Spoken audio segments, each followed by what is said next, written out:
அன்பிற்கினியவர்களே, இன்றைக்கு ஒரு ஸ்பார்க்கு எல்லோரும் நீங்கள் உணர்வது தான். தினந்தோறும் பல்வேறு விஷயங்களை கேட்பதில் உணர்வது தான், அல்லது தொடர்ந்து உணர்வது தான். இது ஒன்றும் கடவுள் மாதிரி காமிக்க முடியாததோ உணர வைக்க முடியாதோ இல்லை. ஒவ்வொரு வீட்டிலும் நடந்துக்கிட்டே இருக்கிறது. கொஞ்சம் நமக்கு முன்னால், கொஞ்சம் வருஷத்துக்கு முன்னால், அதுக்கு முன்னால் இருக்கும். வேற ஒன்றும் இல்லை, டெத், இறப்பு. நம்முடைய பாட்டி பூட்டன் அப்படி வாங்க, அப்படியே கிட்டவங்க, நமக்கு ரொம்ப நெருங்கிய உயிருக்குயிராக இருந்த வீட்டுக்குள்ளே இருந்தவங்க, குழந்தைகளாக கூட இருக்கலாம். பட் என்னையை பொறுத்தவரை நான் எனக்குள்ள அந்த மரணத்தை பற்றிய உணர்வுதனை அதை மறுக்காமல் ஒத்துக்கிட்டே இருந்தால் இட்ஸ் செல்ஃப் ஹீலிங்காக இருக்குன்றது தான் என்னுடைய கான்செப்ட். நான் உணர்ந்தது, அதாவது sensing of death leads to self healing of a person. அது கண்டினியூவஸாக நம்ம இருக்கோமா இல்லையா என்பது தான் கான்செப்டு. பட் மரணத்தை பற்றி உணர்ந்தவனே பயந்து ஓடி போகிறதில்லை. அது ஒரு உணர்வு, அந்த உணர்வு எண்ணம். என்னுடைய அனுபவத்தை தான் பதிகிறேன். பொதுவாக எண்ணத்தால் எரித்தால் டென்ஷன் ஃப்ரீ என்பது நான் அனுபவிச்சுக்கிட்டே இருக்கிறது. எண்ணத்தை செயலால் எரித்தால், அதாவது எண்ணத்தால் அந்த நொடியில் எரித்தால் ரொம்ப முக்கியம். அதுக்காக நீங்கள் 10 நாள் 25 நாளில் போகக்கூடாது.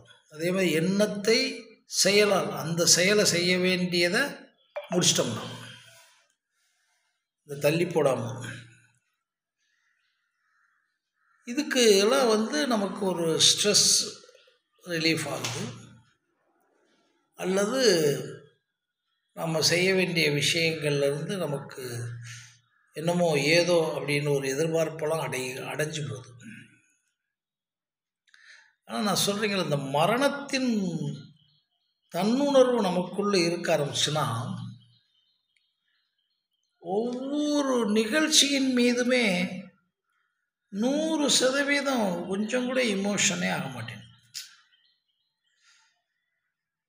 உதாரணமாக நம்ம போய்கிட்டே இருக்கோம், ரோட்டில் போய்கிட்டு இருக்கும்போதே நமக்கு கீழே எத்தனையோ 1000 பேர் கீழே இருப்போம். அதெல்லாம் பார்த்துருவோம். கண்ணதாசன் சொல்ல மாதிரி, உனக்கு கீழே உள்ளவர் கோடி. அப்படி இருந்தாலும் நாம் நம்ம லட்சியம், நம்ம கெட்டிக்காரத்தனம், நம்ம விவரம், நம்ம அதை செய்யணும், இதை அடையணும். ஒரு பிஸ்னஸ் மேன்னா இன்றைக்கி பிஸ்னஸ் எப்படி பண்ணணும், எல்லாம் போய்கிட்டே இருக்க நினைக்கலாம். எங்கே நம்மளை உடைச்சிரும் அப்படின்னா பதட்டம், பயம், பரபரப்பு, டென்ஷன் தானே. இதை பூரா உடைக்கிறதுக்கு இது ஒரு மருந்தாக இருக்குது. என்ன மருந்தாக இருக்குன்னா, என்னப்பா செத்து போயிட்டா ஒன்றும் இல்லை அப்படின்னு சொல்கிறது பூரா உங்களுக்கு தெரியும். நேற்று இருந்தவர் இன்று இல்லை, பூரா தெரியும் உங்களுக்கு.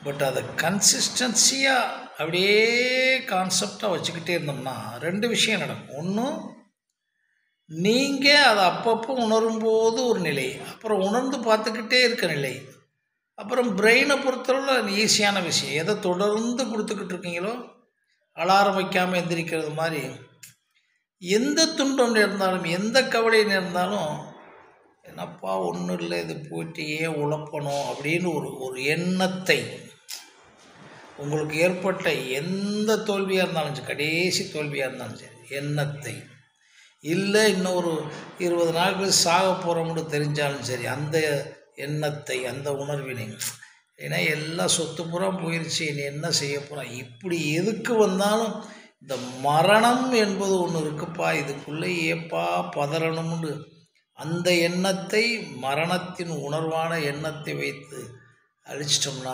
அழிக்கிறதுல போட்டோம்னாலே பிரெயின் ஆட்டோமேட்டிக்காக பழகி குறிப்பிட்ட காலத்துக்கு பிறகு நீங்கள் எந்த துன்பம் வந்தாலும் அது வந்து நிற்கும். அடுத்து பழக பழக அது வாட்டுக்கு நிற்கும். அப்படின்னும் போது இது வந்து ஒரு நம்மை செல்ஃப். ஏன்னா உடம்புக்குள்ள இருக்க எல்லா வியாதியும் கூட மருத்துவம்லாம் பார்த்துட்ருக்காங்க. ஒவ்வொரு மனிதனும் தனித்தனியாக உணர்வு வெளிப்படுறான், தனித்தனியாக மனம் எழுந்துருதுன்னு சொல்கிறான், அலையுதுன்றான். அவனையெல்லாம் நிறுத்துறதுக்கு மனம் என்று எழுகிறது இல்லையா, தெளிவானவங்க, விழிப்புணர்வு இருங்க, தனித்து விழிப்புணர்வு இருங்க. பசித்து தனித்து விழிப்புணர்வு உள்ளவங்களுக்கெல்லாம் செகண்ட் தாட் வராது. ஏன்னா அது விழிப்புணர்வு என்பது அந்த நிலையில் ஏற்படுற ஒரு ஓப்பனிங்ஸ் தான். அது ஆத்மாவிலேருந்து ஓப்பனிங் ஆகுதுன்னு சொல்லட்டும், சூப்பர் கான்சியஸ்லேருந்து ஓப்பனிங் ஆகுதுன்னு சொல்லட்டும், அந்த ஸ்டேட்டஸ்லேருந்து ஓப்பனிங் ஆகட்டும், திடீரென்று ஸ்பார்க், எந்த பேர்னாலும் வச்சுக்கோங்க. பட் ஓப்பனிங்ஸ் நடக்கும். இப்படி நீங்கள் இதையே பழக்கிட்டீங்கன்னா எந்த துன்பம் வந்தாலும் விடுப்பா, மரணத்தில் இருக்கும்போது விடியா, அவர் என்ன விடியா அப்படின்னு ஒரு வருது பாருங்களா, அது வந்து தானே அட்டானமஸ் நர்வஸ் சிஸ்டத்தில் நடக்கும். இது ரெண்டையும் உணரும் போது எனக்கு இன்றைக்கி ஓஷோவுடைய விஷயங்கள் ஒரு தடவை கேட்டேன். மருத்துவத்திலிருந்து மனமற்ற நிலைன்னு சொல்லும்போது அந்த மனம் மரணம் பயப்படுறதில்லை. ஏன்னா பயப்பட்டீங்கன்னா மேலே வியாதிக்கு கொண்டு போயிடும். அதில் கூட ஒரு கதை சொல்லுவார். அந்த பயம் அல்லது, அது ஒரு உணர்வு, ஒரு நவரசம் மாதிரி ஒரு உணர்வு. அந்த உணர்வு வந்து உடனே வந்துடுமா, வராது, அதை தொடர்ந்து பண்ணால் வரும் என்பது என்னுடைய சின்ன கருத்து. அது எண்ணத்தால் எரித்தல்ல, அது எனக்கு ஒரு பெரிய பயன்பாடாக இருக்கிறது. என்னுடைய பணிவான ஒரு சின்ன கருத்து. நன்றி, வணக்கம்.